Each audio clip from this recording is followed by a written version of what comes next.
नमस्कार. आपलं स्वागत आहे आयकॉन स्टील प्रस्तुत बिल्ड आयकॉन या उपक्रमामध्ये. आज आम्ही आलो खामगावमध्ये आणि माझ्यासोबत आहेत इंजिनियर अंकुश क्षीरसागर सर, जे 2015 पासून खरं तर या फील्डमध्ये अतिशय उत्तमरित्या काम करतायत. गव्हर्नमेंटच्या प्रोजेक्ट्स असतील, रेसिडेन्शियल प्रोजेक्ट्स असतील, अशा अनेक क्षेत्रात ते काम करतायत. त्यांच्या अनुभवाबद्दल आज आपण त्यांच्याशी बिल्ड आयकॉन या प्लॅटफॉर्मवर गप्पा मारणार आहोत. सगळ्यात आधी विचारायचं ते म्हणजे तुमच्या शैक्षणिक पार्श्वभूमीबद्दल. म्हणजे तुमची शाळा कुठली होती, कॉलेज कुठलं होतं आणि सिव्हिल इंजिनिअरिंग हे फील्ड निवडण्यामागची प्रेरणा कोणाची होती, ज्यांच्यामुळे खरं तर तुम्ही या फील्डमध्ये आला, काय सांगाल? माझं प्राथमिक शिक्षण प्राथमिकपासून माझं पॉलिटेक्निक पर्यंतचं पूर्ण शिक्षण एक पुअर लेवलला झालेलं आहे. म्हणजे पुअर लेवल म्हणजे जिल्हा परिषद शाळा वगैरे, म्युन्सिपल शाळा, पुअर परिस्थितीमधून मी खूप अचीव्ह केलेलं आहे सध्या. आणि पॉलिटेक्निक मी भाऊसाहेब फोंडकर यांच्या कॉलेजमधून केलेलं आहे. ओके. 2010 ची बॅच होती, माझी पहिलीच बॅच होती. आणि 14ला मी पास आउट झालो.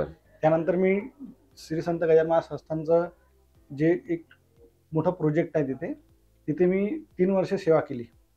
आणि सोबत सेवा करत असताना मी डिग्री पण केली. ओके. म्हणजे फॅमिलीच्या हिशोबाने मी हे निर्णय घेतले सोबत करायचे. आणि खूप स्ट्रगल झालं माझ्याकडनं आतापर्यंत, पण आता मी खूप स्टेबल झालो बऱ्यापैकी. मला माझ्या मेहनतीचं वगैरे सगळं याचं श्रेय मिळालं मला आता सध्या. आणि मी आता सध्या एक शासकीय ठेकेदारी आणि प्रायव्हेट मध्ये पण माझी बरेच प्रोजेक्ट चालू आहे. रो हाऊस वगैरे आहे. आणि सोबत मी डोनेशनचं पण काम करतो, मी डोनेट करतो अनेक प्रोजेक्टला. अच्छा, व्हेरी गुड. छोटे. पण या सिव्हिल इंजिनिअरिंग फील्ड मध्ये येण्याची प्रेरणा कोणाची होती, ज्याच्यामुळे तुम्हाला वाटलं की सर ऍक्च्युली आहे ना, माझी ऍडमिशन मेकॅनिकल इंजिनियर म्हणून झाली होती. म्हणजे शासकीय कोठ्यातून मेकॅनिकल इंजिनियर म्हणून झाली होती. ओके. पण काय झालं होतं की माझे वडील गजानन महाराज संस्थानला जॉब म्हणून, तर तिथले जे सेवेकरी आहे शिवशंकर भाऊ पाटील, निळकंठ दादा पाटील, त्यांनी माझी ब्रांच चेंज करून दिली मला, की आपल्याकडे खूप प्रोजेक्ट चालतात, तू इथे सेवा करायचं म्हणून. त्या हिशोबाने मी काय केलं, माझी ब्रांच चेंज करून घेतली आणि सिव्हिल इंजिनियर केलं. मग महाराजांचाच आशीर्वाद होता सिव्हिल इंजिनिअरिंग या फील्ड मध्ये जावं आणि त्यामुळे तुम्ही यशस्वी झाला. आता काही इंजिनिअरिंगशी रिलेटेड प्रश्नांकडे येऊया. त्यातला पहिला प्रश्न आहे म्हणजे या फील्डमध्ये आता तुम्ही बघताय या मागच्या काही वर्षांपासून तर अनस्किल्ड लेबरचं किंवा अकुशल कामगारांचं प्रमाण खूप आहे. तर अशा अकुशल कामगारांकडून काम करून घेणं हे कितपत धोकादायक आहे असं तुम्हाला वाटतं, आणि तुम्ही कशा पद्धतीने ही परिस्थिती हाताळता? कसं आहे सर, आम्हाला वेळोवेळी प्रत्येक ठिकाणी जास्तीत जास्त लक्ष देण्याचं काम पडतंय या अनस्किल्ड लेबरमुळं. आणि सध्या जे तालुका प्लेस आहे, अर्बन एरिया, रुरल एरिया जे आहेत, तिथे लोक एवढे मॅच्युअर्ड नाही झाले किंवा घरामध्ये टेक्निकल विषय असतात ते सर्व स्वतःला समजतात. म्हणजे त्यांना असं वाटतं की बाबा इंजिनियरचं काम नाही, लेबर करून घेतील किंवा सगळ्या गोष्टी ते स्वतः मॅनेज करायचा प्रयत्न करतात. पण त्यातून काय होतं सर, घर बनवताना अनेक चुका होऊन जातात. जशा कधी लिकेजेसचे प्रॉब्लेम असतात, कधी एखादं स्टीलचा जो विषय, स्टील मेंबर जे असतात, कॉलम बीम वगैरे, ते चुकीच्या ठिकाणी येऊन जातात किंवा ते फिनिशिंग मध्ये तेवढे हे न होता, कव्हर न होता ते बाहेर येऊन जातात. आणि जे नॉन टेक्निकल लेबर लोक आहेत ते मालकाला सहज सल्ला देऊन देतात की बा स्टील वापरायचं गरज नाही किंवा काही करायचं काम नाही, अशा पद्धतीच्या निर्णयामुळं बरेच नुकसान करून घेतात. बरोबर. आणि ते करत असताना तो विषय, जो चुकलेला विषय आहे, तो मॅनेज करायसाठी इंजिनियरला खूप त्रास होतो. मग अच्छा, त्यामुळे हा एक त्यातली महत्वाची अडचण आहे. आता त्यातनं दुसरा प्रश्न असा विचारायचा, आपण रेसिडेन्शियल मध्ये पण काम केलंय, तर बऱ्याचदा त्या कस्टमरचं असं म्हणणं असतं की माझं बजेट थोडं कमी आहे, पण मला चांगलं घर पण बनवून द्या. तर अशाला क्वालिटी आणि बजेट हे दोन्ही कसं तुम्ही हँडल करता? आम्ही काय करतो सर, सजेशन द्यायचं आणि चांगल्या प्रकारे द्यायचं, म्हणजे की समोरच्याला ते बेअर पण झालं पाहिजे आणि तो सॅटिस्फाईड पण झाला पाहिजे. यासाठी आम्ही नेहमी प्रयत्न करत राहतो. बरोबर. किंवा त्यांना जे देता येईल ते देण्याचा प्रयत्न करतो आणि त्यांचं समाधान पण झालं पाहिजे आणि त्यांचं घर चांगल्या पद्धतीचं झालं पाहिजे. बरोबर. यासाठी आम्ही प्रयत्न करत राहतो. अच्छा, तुम्ही दुसऱ्या शासकीय संस्था आणि स्थानिक स्वराज्य संस्थांसाठी कामं केलेली आहेत बरीच, तर ती कुठल्या प्रकारची साधारणपणे काम आहे, त्यातली काही नावं सांगता येतील का? मी एक काम केलं होतं शेगावला, ITI गव्हर्नमेंट ITI असतो ना, तिथे एक वर्कशॉप म्हणून बांधायचं होतं त्यांना, आणि 2 क्लासरूम बांधायच्या होत्या. जवळजवळ ₹1.25 करोड काम होतं आणि मी ते शासकीय टायमाच्या आधीच पूर्ण करून दिलेलं होतं आणि खूप विथ क्वालिटी, एकदम बेस्ट. Very good.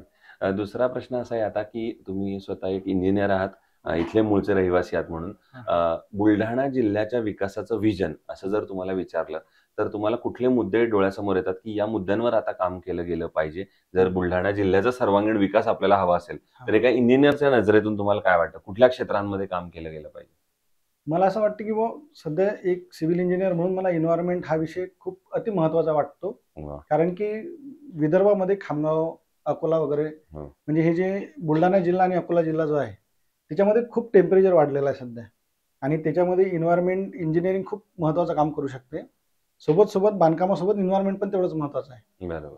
असं ग्रीन बिल्डिंग्स वगैरे हा माझा व्ह्यू आहे. Very good. पण या सगळ्याला मग शासन कसं मदत करू शकतं किंवा शासनाकडून काय अपेक्षा आहेत तुमच्या? शासनाकडून अशी अपेक्षा आहे की प्रत्येक गाव जोडलं गेलं पाहिजे. त्या गावाला तेवढी सुविधा मिळाली पाहिजे जे की मूलभूत सुविधामध्ये येते. आता पण सध्या बरेच गाव असे आहे की तिथे रस्ते पाण्याचे प्रॉब्लेम आहेत आणि ॲज अ सिव्हिल इंजिनियर म्हणून ते कामं व्हायला पाहिजे असा एक व्ह्यू आहे. आणि या क्षेत्रात आता जी नवीन तरुण इंजिनियर्स येतात तर त्यांना काय तुम्ही सल्ला द्याल या क्षेत्रात येण्यापूर्वी? माझा असा सल्ला राहील जे नवीन विद्यार्थी आता इंजिनियर झालेले आहेत त्यांनी थोडंसं बारकाईनं लक्ष देऊन किंवा एक टेक्निकली परफॉर्म करायचं टेक्निकलीच करायचं परफॉर्म. बरोबर. कोणी म्हणते की नाही असं ऍडजस्ट करून घ्यावं त्यात ते मुद्दे थोडे बाजूला ठेवून टेक्निकली थोडं कॉस्ट वाढेल त्याची किंवा तुमचा वेळ जाईल बऱ्याच गोष्टी अडचणी होतील पण ते टेक्निकली झालं पाहिजे ॲज अ इंजिनियर म्हणून. बरोबर. आणि आजवरच्या केलेल्या प्रोजेक्ट मधला एखादा आयकॉनिक प्रोजेक्ट सांगता येईल का की जो करताना एक वेगळा आनंद समाधान वाटलं तुम्हाला? मी एक आपल्या संग्रामपूर तालुक्यामध्ये भोन म्हणून गाव आहे. त्या गावाला एक लिंगेश्वराचं मंदिर आहे म्हणजे 12 ज्योतिर्लिंगातलं लिंगेश्वराचं मंदिर आहे ते छोटंसं आणि ते खूप टेकडीवर आहे सर. ऍक्च्युली तिथं पैदलच जावं लागतं 2 किलोमीटर आणि खाली गाव आहे त्याच्यामुळे तिथं काम करताना एक वेगळा अनुभव आला मला. म्हणजे टाईल जर लावायची असली तर खाली कटिंग करायची नंतर वर जाऊन लावायची एक आयडियल होता तो. हे वेगळं होतं. बरोबर आहे. दुसरं कन्स्ट्रक्शन मध्ये स्टील निवडताना तुम्ही काय पॅरामीटर्स बघता सांगपणे आणि मग ठरवता की हे स्टील आपण वापरलं पाहिजे?